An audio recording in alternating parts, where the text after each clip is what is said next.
Well, animation fans, I'm back with a different video right now. I'm doing, not the movie, but I'm doing something for Mission Marvel, a special released during the season as well. I think it was released during season 3. As a surprise, it's a crossover between Marvel characters. It's a selection of 4 heroes.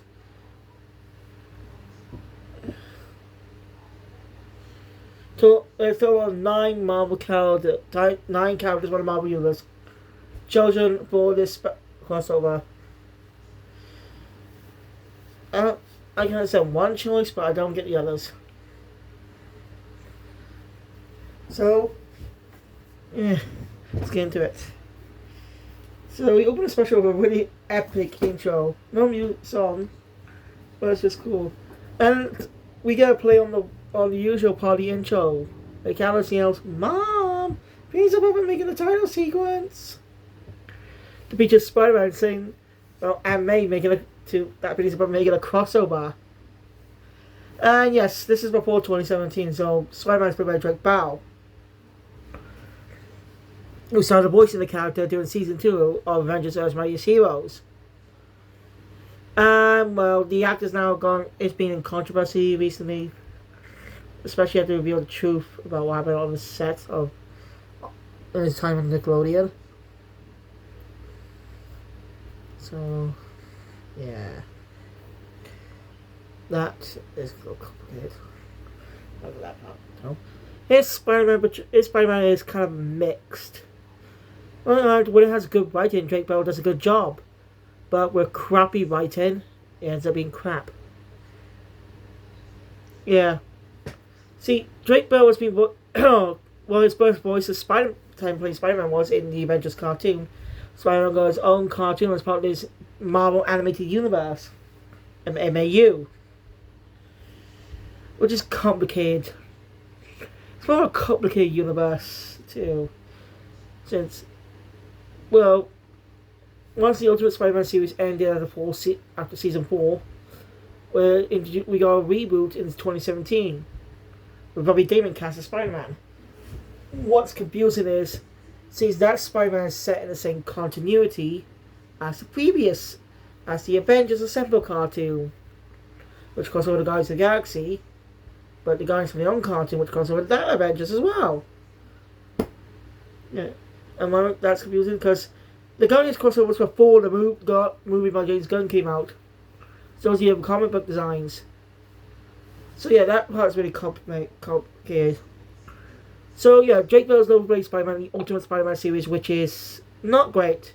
It chose the DH characters from the comics like Power Man, aka Luke Cage, Iron Fist, aka Danny Rand. Well, not really Nova, because he's already been a teenager in the comics. And I'm not sure about White Tiger. I'm not familiar with her. You get my point. Spider-Man acts like an immature kid. Spider-Man's Peter's supposed to be a teenager. Yes, I understand. Even though Peter's entire look is outside, minus the art style, is basically ultimate continuity. But it's not tied to it for some fucking reason. Don't call it Ultimate Spider-Man now.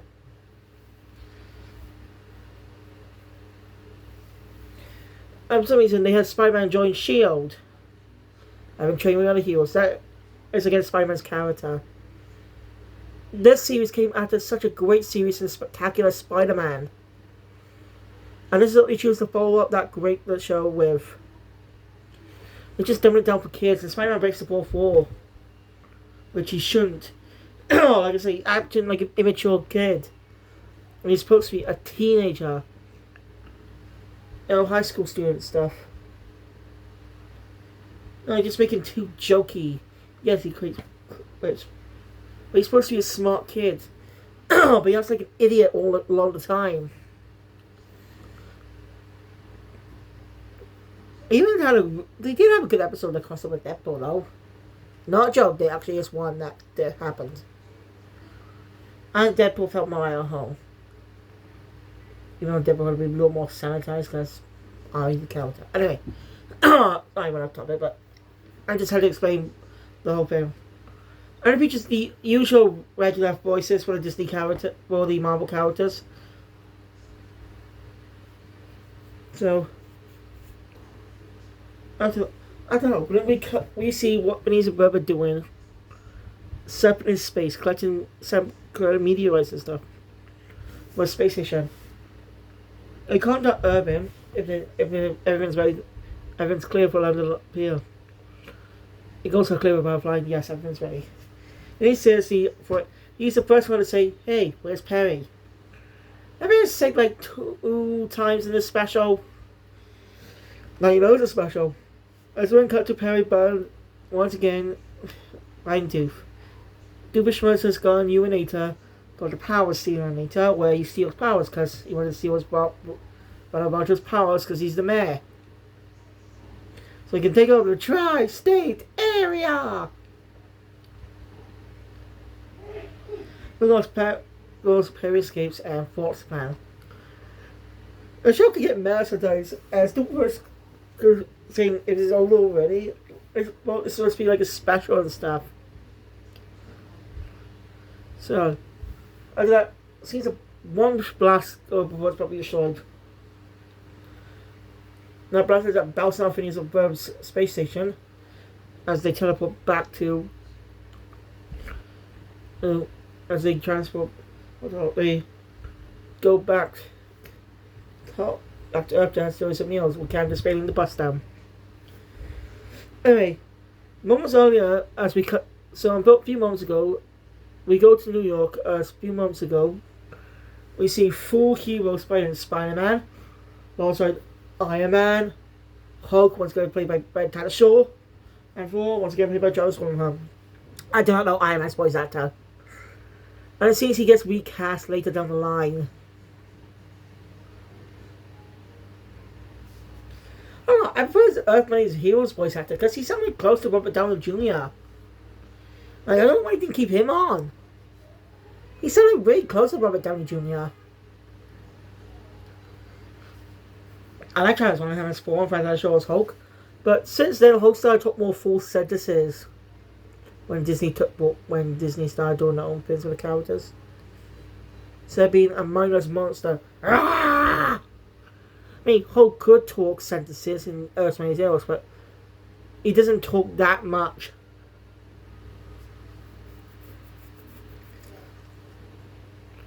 This is one of the problems with the voice. Whenever it comes to Black Widow portrayals now, she's always has an American accent. She's supposed to be Russian. Yeah, I think I'll say that when I said to review the Avengers Assemble cartoon. It's alright cartoon, don't get me wrong. Better than Ultimate Spider-Man, but that's great. I don't like Falcon's suit in season 2. It's awful. Anyway. Anyway, the 4 heroes are abandoned in Venom, Whiplash, MODOK, and Red Skull. Why? You want to feature Red Skull? That's why why didn't they not feature Captain America instead of Thor? Is it shows the heroes with powers? Why not even have powers anyway? So, but definitely Captain America does have powers with the Super Soldier Serum.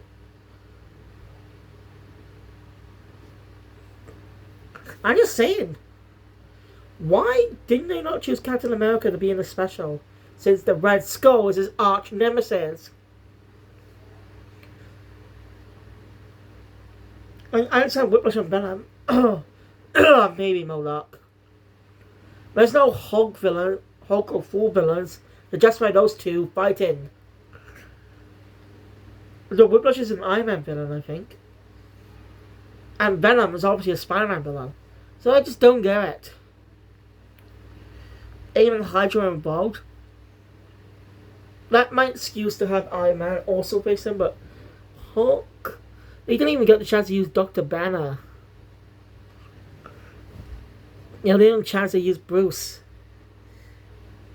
No, it's just like a lot of cartoons just more Hulk as a separate character, not covering the struggles of the character anymore. It just disappoints me. to account. As Hulk gets a lot more focus in these cartoons. Like, he's supposed to be he's supposed to have a mind of a scientist as well. I can understand why Hulk's kind of stupid sometimes. It's because he's made of pure rage.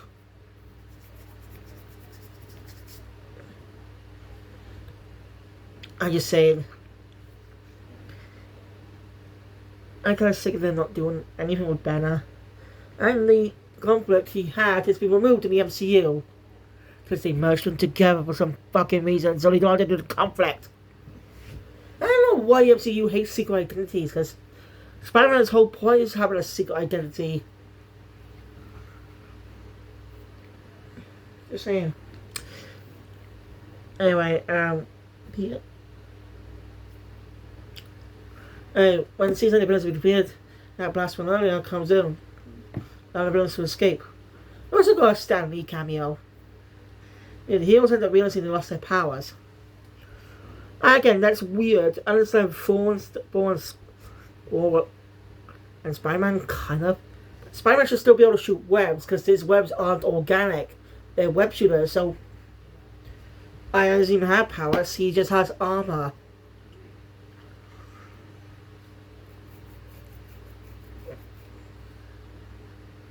So it doesn't. So it's technical. And Hulk should have turned back into Banner.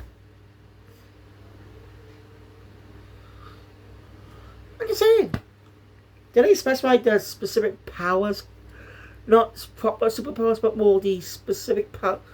Like, were they trying to specify, like, power like Raja in a way? As in, here's the power to command people because he's the mayor. I'm just saying it's complicated. It's confusing.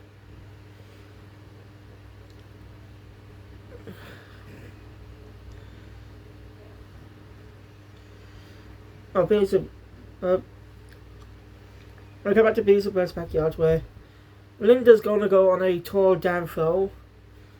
And yes, Candace is in charge. Actually,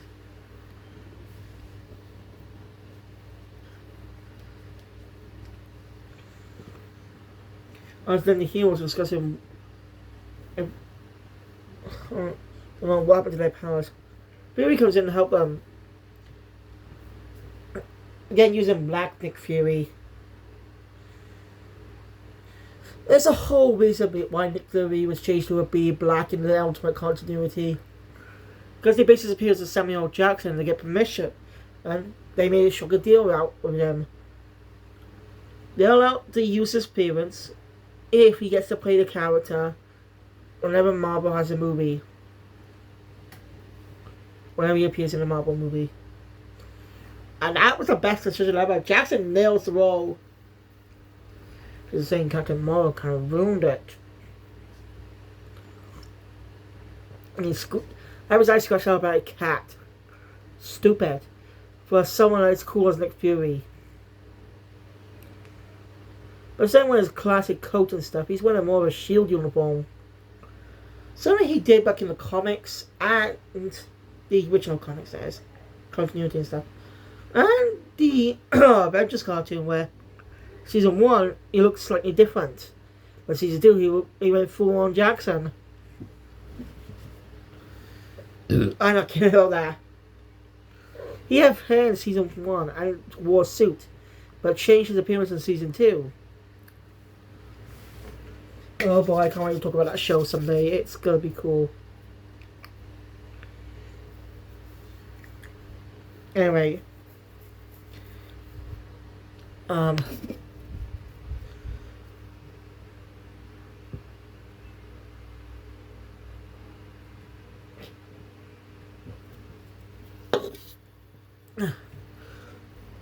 Good thing I was out. Last came for the space station. There's the birds and stuff. Doof ends up finding out the heroes have lost their powers. As in, that's what happened. That's why it's need to hit. So brags about it on his blog. Of course, no one comes to tell me they don't exactly have the powers. Because the whole point that Once the powers buses put in the container and stuff. I do please no one care. Alright. I will see it. I will see it. I'm decided to go meet him. Anyway. Well, the heroes visit Phineas and Ferb for help. They say they don't know anything about this power in just a space station. They don't know about. So, yeah, they have nothing to do with the power stealing, really. My powers to help them get their powers back. Candace becomes able to be a big superhero fan. She might be more of a Spider-Man fan in a way.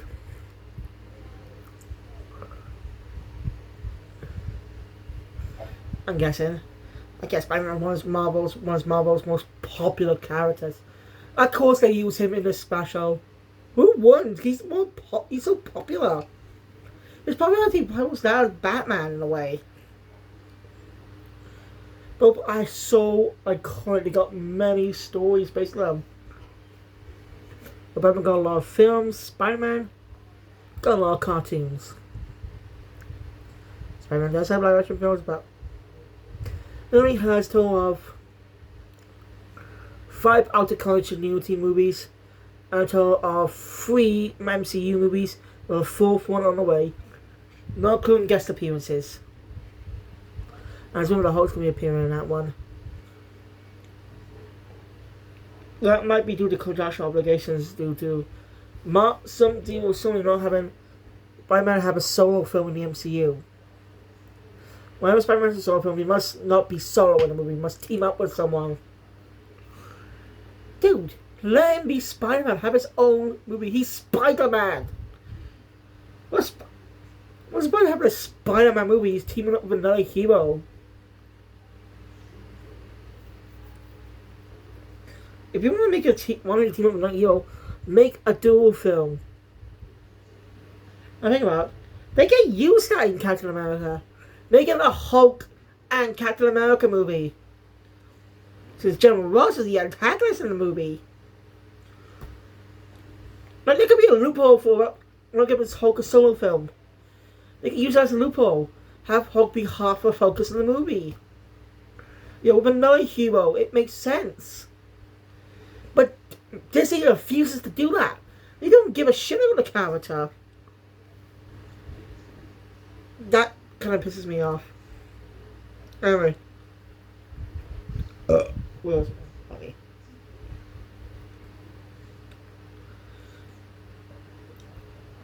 So the villains pay Dublishman's a visit. There's a bit of a joke with Red Skull's accent. Since he's German and stuff. And Dublin misinterprets they want to see all the NATO, so he gives them a tour of them. Heroes. Phineas and Ferb take the heroes to a base they built. They call Shed. Yes, a parody of S.H.I.E.L.D. That's the only thing. That's not the only thing it's a tribute, nice little nod to.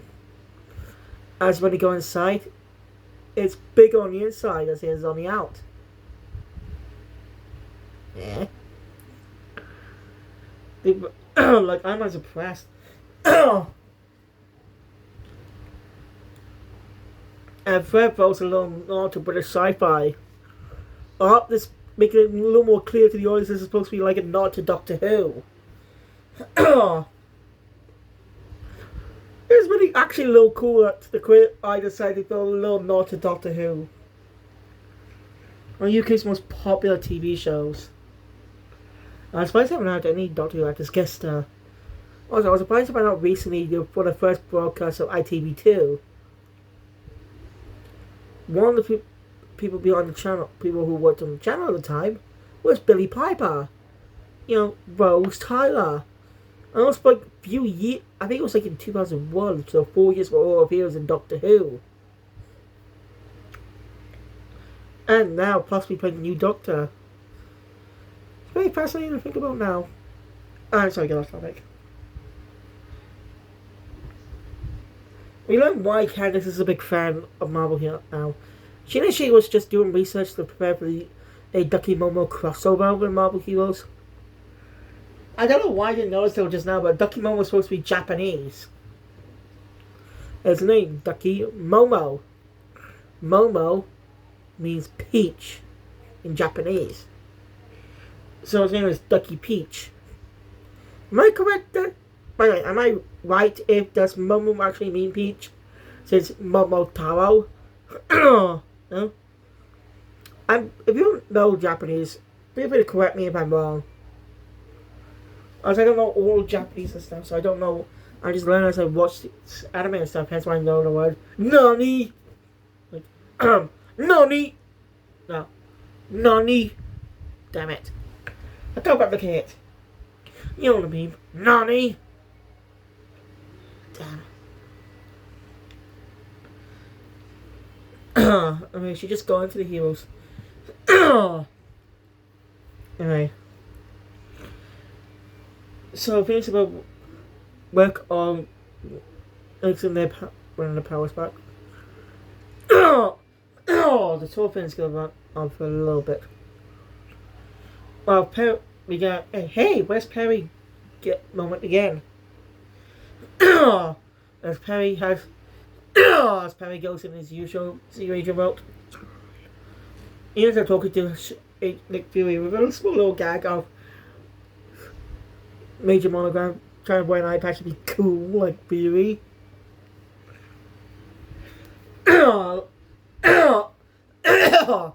I kind of like how the Marvel characters react to stuff that we just find normal in the show, like the Agent being a platypus without any powers and stuff.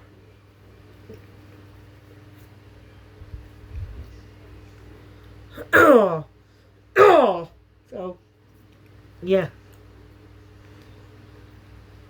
Basically, Nick Fury Space Racer wants Perry's help.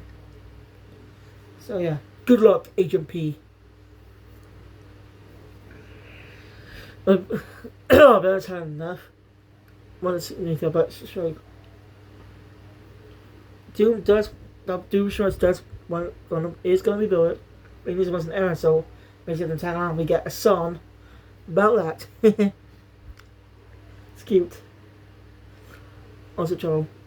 Anyway, fixing machines. Candace trying to help ends up making a mistake. Plugging in typing device before Ferb can even get a chance to tell her what they need to do first. Ends up causing the people's powers to switch. Hulk now has Iron Man's powers. He's just a Sula Hammer. A little more intelligent though. Thor has Spider-Man's powers. Must be the wall crawling. Smart, good job acknowledging that. Since the webs aren't organic. And Iron Man obviously has Hulk's powers. No, wait, sorry. Iron Man has Thor's powers, and Spider-Man has Hulk's. Phineas ends up getting a little upset behind this one mistake. She was just trying to help and stuff, but she was too eager. Didn't listen.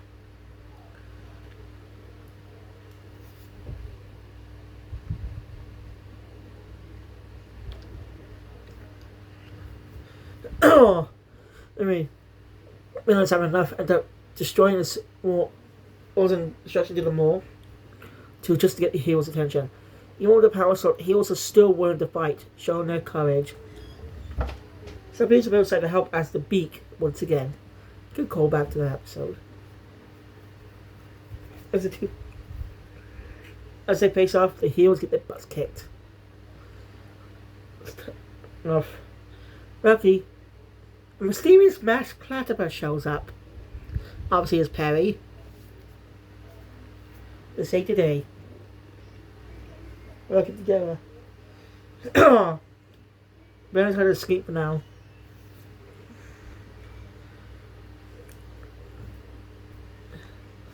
It's needed power soon. And plus, since the powers are not bonded with the molecular structure and stuff, they're faded.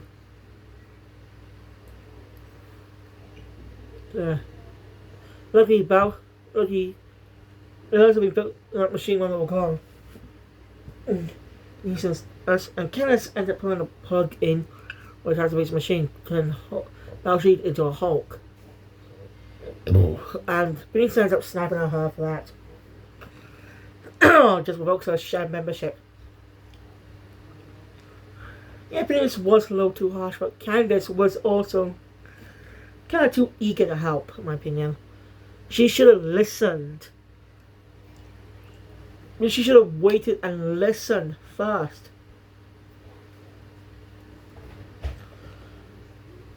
And then the villains ended up villains ended up betraying Doofenshmirtz, of course, because they had enough of this crap. After he built the Uniter. But he used it to take over the world, or should I say, destroy the Dresden area. So yeah. And the world goes on news, but the heroes are willing to fight even without their powers. Meaning that it doesn't take a powers is not what makes a hero. So it's to stand up and do what you think is right.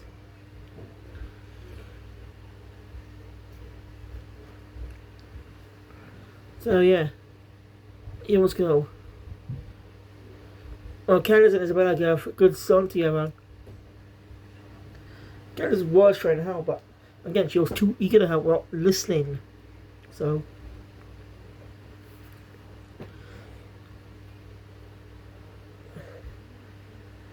yeah. And well, Candace says when I guess it's a better idea. The spaceship possibly could. This station could have possibly contained the powers when it bounced off of it. That's why Doofenshmirtz didn't receive them. So the head of the ship while the battle starts. The Phineas and Ferb join in Bubba is trying to help Baljeet. Or Hulkjeet as like to be called now. So yeah, a little funny guy. I suppose Buford managed to calm him down, but messed up. That's Buford for you. So, I say he was doing a good job at the powers, and Spider-Man has a slight few moments to shine. That's why he's the amazing Spider-Man, not the ultimate Spider-Man, stupid Disney.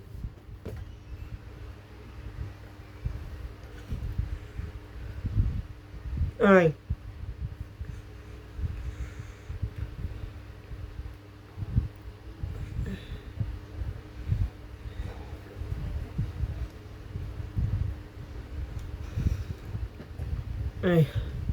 The master, I can't decide to press the red button since Isabel didn't listen to what he said because she thought he was dreaming in a spacesuit.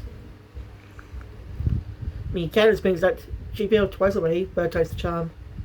And that kind of fails too, as the space station ends up crashing. But that kind of worked out in their favor as they're able to get the powers back to everyone quickly. Now they're turning the fight around. Earlier, Perry Gandalf got catch up with Doof. So, yeah, we now work. Doof was trying to plug in his disintegrator later. So, yeah, that kind of works. Working out, the villains are defeated and carted off. Fury thanks the boys on behalf of S.H.I.E.L.D. They did good. Phineas and Candace end up both apologizing for, yeah. A nice moment to him. Of course, Candace does love him, but she's still gonna bust him when she sees Linda.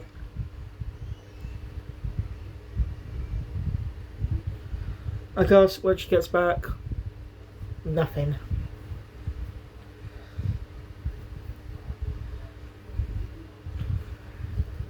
Don't be wait special to end. That's it.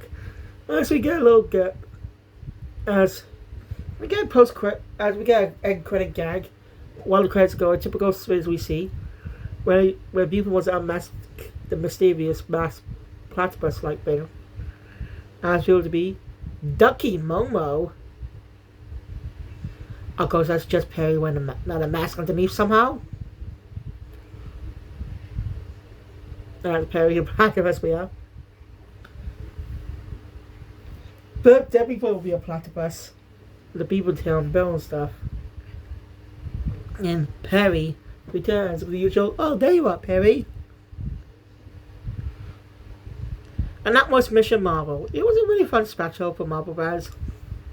Right, if you're also a Marvel fan watching this would interest you. But since I didn't specify much details, I couldn't really get the exposure of their powers being gone. Probably since, again, Spider-Man still has his web shooters and the Hulk will turn back into Banner. But you know the gag about the hammer earlier? How it's about weaponized, not power. So that's the only piece of book content I played. Wasn't originally going to review one of them, but yeah, well, what the hell? Just review one. I've had a review of the Star Wars special alongside the Family Guy Star Wars. Says Dan Povenmire, the co-creator, actually did work on Family Guy for hire. That's how they able to accept it and guest on an episode. So, thank you guys for watching. If you enjoy my content, please thumbs up button. Want to see more? Subscribe to the channel, look about the videos because of each other. And see you later for the Simpsons and Bob's Burger movies.